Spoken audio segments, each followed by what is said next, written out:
નાનકડી રીલ બનાવી દીધી, બહાર ભીડ જારી થઈ ગઈ, ફોર્મ બધા ભરવા મળ્યા.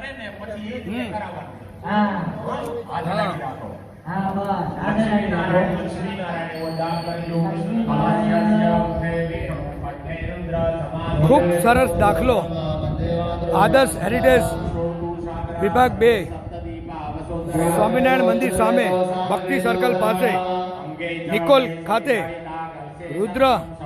લઘુ રુદ્ર ભવનમાં રક્તદાન શિબિરનું આયોજન કરવામાં આવ્યું છે.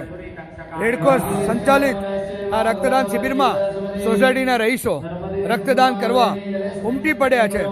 તો આજુબાજુના રહીશોને પણ વિનંતી કે રક્તદાન કરવા આવો. બપોરે 12 વાગ્યા સુધી આ શિબિર ચાલુ રહેવાની છે. Mukesh Padsala, brand ambassador Nikol ward, voluntary Red Cross society, Ahmedabad.